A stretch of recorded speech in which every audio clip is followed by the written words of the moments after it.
जिन प्रेम कियो तिन ही प्रभु पायो, जिन प्रेम कियो तिन ही प्रभु पायो, जिन प्रेम कियो तिन ही प्रभु पायो, जिन प्रेम कियो तिन,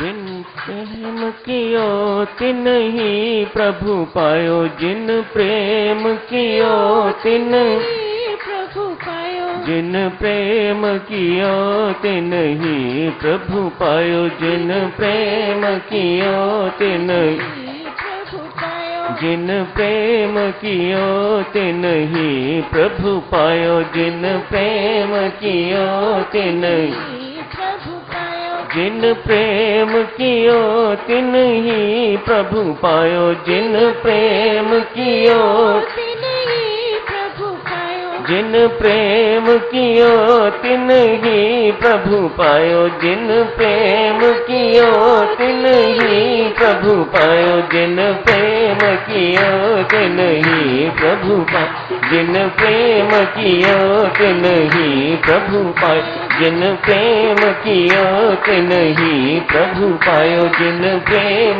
कियो तिन ही प्रभु पायो, जिन प्रेम कियो तिन ही प्रभु पायो, जिन प्रेम कियो तिन ही प्रभु पायो।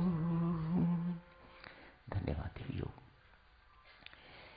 कल चर्चा चल रही थी सज्जनों, जैसी करनी वैसा फल, आज नहीं तो निश्चय कल आपने देखा था कुछ कर्मों का फल तत्काल मिल जाता है, कुछ का कुछ समय के बाद, कुछ का कुछ माह के बाद, कुछ का कुछ वर्षों के बाद, और कुछ का अगले जन्म या उसके अगले जन्म में मिलता रहता है। अकाट्य सिद्धांत है, इससे छुटकारा नहीं है। फल कर्म के पीछे पीछे, या यूं कहिए कर्म कर्ता के पीछे पीछे घूमता है। कहीं भी चले जाओ ये पीछा नहीं छोड़ता जब तक ये अपना फल दे नहीं लेता।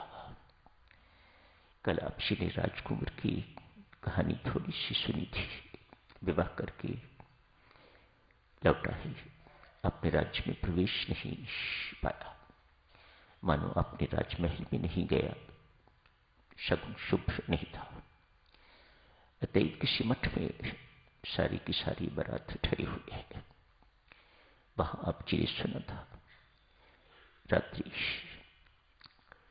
पति पत्नी एक कक्ष में रखे गए। पत्नी सो नहीं सकी, पति सो गए।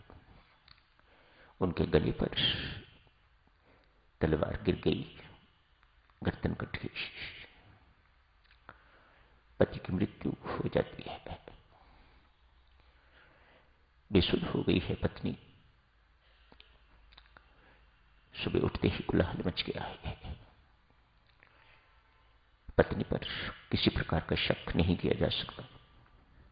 अतएव इस आश्रम की जो मठाधीश है, जो महंत है, उन्हें पकड़ा गया। राजा ने कहा साधु है, मृत्यु दंड तो इन्हें नहीं दिया जा सकता। अतएव ये दोनों हाथ जिनसे दुष्कर्म किया है काट दिए जाए। दोनों हाथ यहां से काट दिए गए। कुछ देर के बाद धीरे धीरे हीलिंग हो गई होगी, बारात चल गई। मन ही मन सोच रहे हैं निरपराधी हूं, अपराध नहीं है,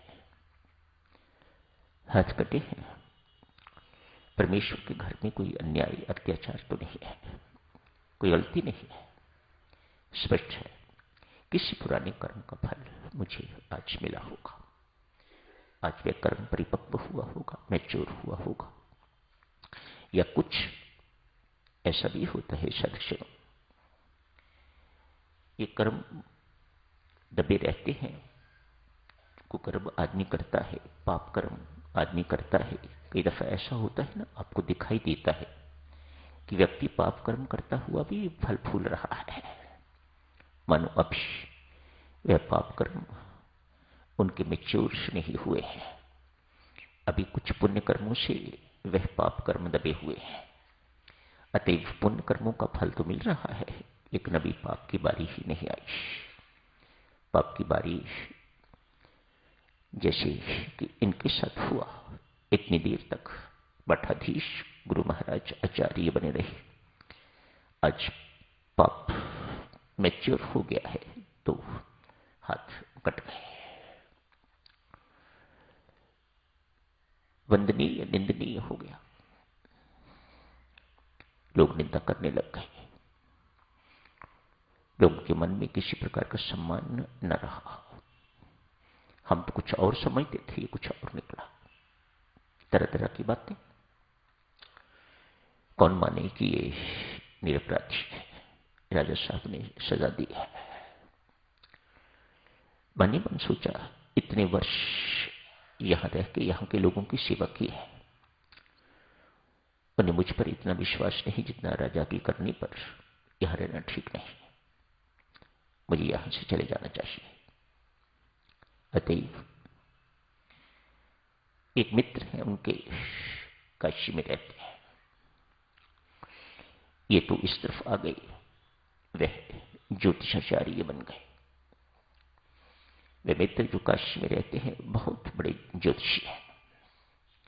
इतना ही नहीं, परमात्मा की उन पर विशेष कृपा है कि वे पिछले जन्मों का, अगले जन्म का भी जान सकते हैं। कईयों को ये परमात्मा की देन हुआ करती है, साधना यह सिद्धि नहीं है, लेकिन परमात्मा की देन है। तो साधारण ज्योतिषी है, ज्योतिष विद्या बहुत अच्छी तरह से वे जानते हैं। ये उनके पास सोचा, बहुत देर से मिला नहीं, चलो इतनी घनिष्ठ मित्रता थी, आज उनसे मिल के आता हूं। उनके पास चले गए। पता भी नहीं था कहां रहते हैं, लेकिन थे प्रसिद्ध। अतएव घर के पते की जानकारी कर ली। काशी जाके तुम उनके घर का द्वार खटखटाया। पत्नी ने द्वार खोला। कौन है आप? बड़े कर्कश शब्दों में, कठोर शब्दों में पूछा। ये उन्हीं का घर है जिनके मैं आया हूं। नाम दिया, ज्योतिषाचार्य अमुक अमुक। हाँ, उन्हीं का घर है, मैं उनकी पत्नी हूं, क्या काम है? उनको भी गाली थी और इनको भी गाली सुनाई। कोई महिला चंडी स्वभाव की महिला थी, ऐसा कथा में कहा जा रहा है। अच्छे स्वभाव की महिला नहीं थी। दोनों को गालियां सुनाई, बड़े कटु शब्द प्रयोग किए। कहा इस वक्त कहां मिलेंगे, मैं उनसे मिलना चाहता हूं। काशी घाट पर अमुक अमुक, वहां पता कर लीजिएगा जाके, घाट पर मिलेंगे। ये बेचारा गंगा जी के घाट पर चला गया है।